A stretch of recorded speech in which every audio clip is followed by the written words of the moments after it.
Tells us that TB remains among the top leading causes of death in the whole world.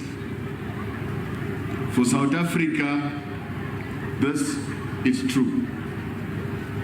Even though TB is preventable,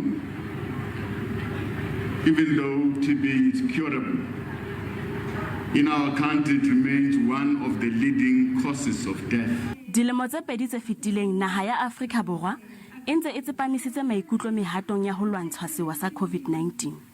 Ditsebi tsa bophelo bo botle di re merero ya ho fedisa TB jwale e tlameha ho potlakiswa. In South Africa, we saw a 5% increase in TB death from 58,000 in 2019 to 61,000 in 2020.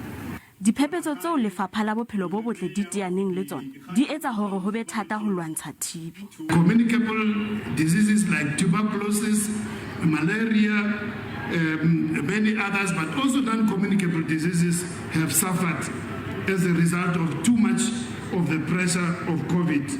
Palo ya batho ba ileng ba hlokahala ka lebaka la TB ebile hodimo ka sekgahla provinseng ya Northern Cape, haholoholo metseng e pela Kimberley dilemong tse mmalwa tsa ho feta. Ke Kgatlhanong, SABC, West.